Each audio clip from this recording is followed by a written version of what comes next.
Question is friends, why is atomic number is more important, कि जो atomic number होता है वो ज़्यादा इंपॉर्टेंट क्यों होता है एटॉमिक वेट के according, is predicting the chemical properties of element. उसको प्रिडिक्ट किया जाता है केमिकल प्रॉपर्टीज ऑफ एलिमेंट में। तो जो एटॉमिक नंबर होता है वो number of protons in an atom. Atom है, atomic number number of proton के इक्वल होता है, is the number of protons.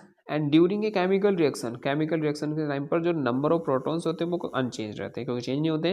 तो जो एटॉमिक नंबर है also gives number of electrons.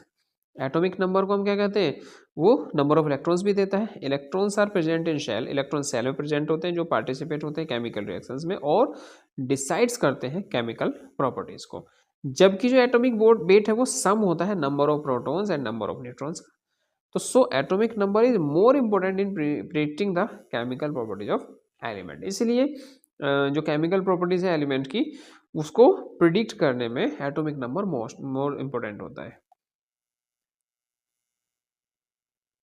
Next students, what are the advantage of the periodic table. Periodic table के advantage क्या है? Atomic radius increases down a group. जो atomic radius होती है वो किसी भी ग्रुप में अगर डाउन में जाएंगे तो वो इंक्रीज होगी, because as we move along a group, जैसे हम मूव करते हैं ग्रुप में तो जो एटॉमिक नंबर है वो बढ़ता है और जो नंबर ऑफ सेल्स है वो भी इंक्रीज होंगे। और जो डिस्टेंस है न्यूक्लियस की from the outermost electron increase, वो भी इंक्रीज होगी as it gets far away from the nucleus. जैसे ही हम न्यूक्लियस से दूर जाते हैं तो वो भी बढ़ती रहती है।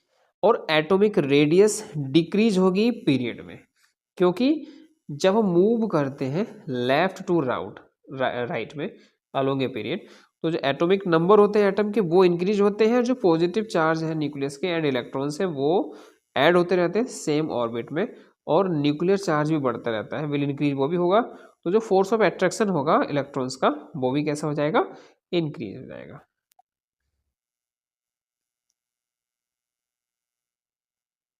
देखिए, which of the following electronic configuration are wrong and why. कौन सा इलेक्ट्रॉनिक कॉन्फ़िगरेशन रॉन्ग है और क्यों है? जैसे देखिए ये 282 है, ये है 2882 और ये है 2891। So this one is wrong. क्यों है?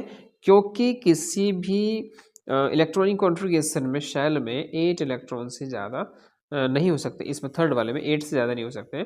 2891 नहीं, 2881 यहाँ पर होना चाहिए था।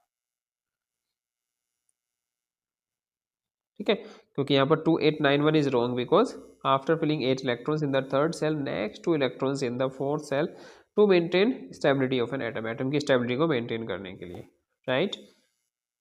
Next students, what are ions, ions क्या है and what are its two types, इसके टू टाइप्स कौन कौन से हैं?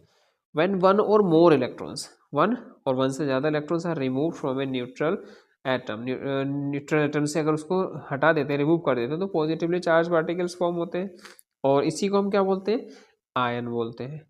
ये टू टाइप्स के होते हैं, एक तो कैटायन और दूसरे एनायन।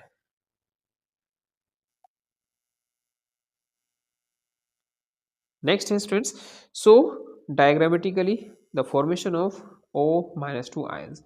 तो जो एटॉमिक नंबर होता है ऑक्सीजन का वो 8 होता है, तो 2 और कॉमा 6 हो जाएंगे, तो इसको 2 इलेक्ट्रॉन्स की नीड होगी अपने आउटर मोस्ट ऑर्बिट को कंप्लीट करने के लिए। तो ये 2 इलेक्ट्रॉन्स क्या करेगा, गेन कर लेगा, तो ये O-2 बन जाएगा एंड इलेक्ट्रॉनिक कॉन्फ़िगरेशन इसका हो जाएगा 2,8। तो इसका मतलब क्या हो जाएगा, इसमें 8 प्रोटॉन होंगे और 8 न्यूट्रॉन होंगे और फर्स्ट में ये 2, जैसे ये 1 बना रखा और ये 1 2, और इसके बाहर ये कितने हैं, 8 2 4 6 8, राइट। ये 1 2 3 4 5 6 8 ये यहाँ पर हो जाएंगे, okay. Define isotopes and isobars. Isotopes और आइसोबार्स ऑलरेडी इससे पहले वीडियो में बता चुके हैं। Isotopes are atoms which have same atomic number but different mass number, जिनके सेम एटॉमिक नंबर होते हैं, डिफरेंट एटॉमिक मास होते हैं या मास नंबर डिफरेंट होता है, दैट इज कॉल्ड आइसोटोप्स। और जिस आइसोबार्स कौन से होते हैं, जिसमें डिफरेंट एटॉमिक नंबर होते हैं और सेम मास नंबर होता है, उसको हम क्या बोलते हैं, आइसोबार्स। जैसे कार्बन के आइसोटोप्स कौन से होंगे, 6C12 और 6C14। कार्बन 12 और कार्बन 14 का नाम आपने सुना है। तो ये एटॉमिक मास डिफरेंट हो गया और एटॉमिक नंबर सेम हो गया कार्बन में। यहाँ पर आर्गन का 18 और पोटेशियम का 19 एटॉमिक नंबर होता है, लेकिन जो एटॉमिक मास है दोनों के वो 40 होते हैं, तो इसको हम बोलेंगे आइसोबार्स।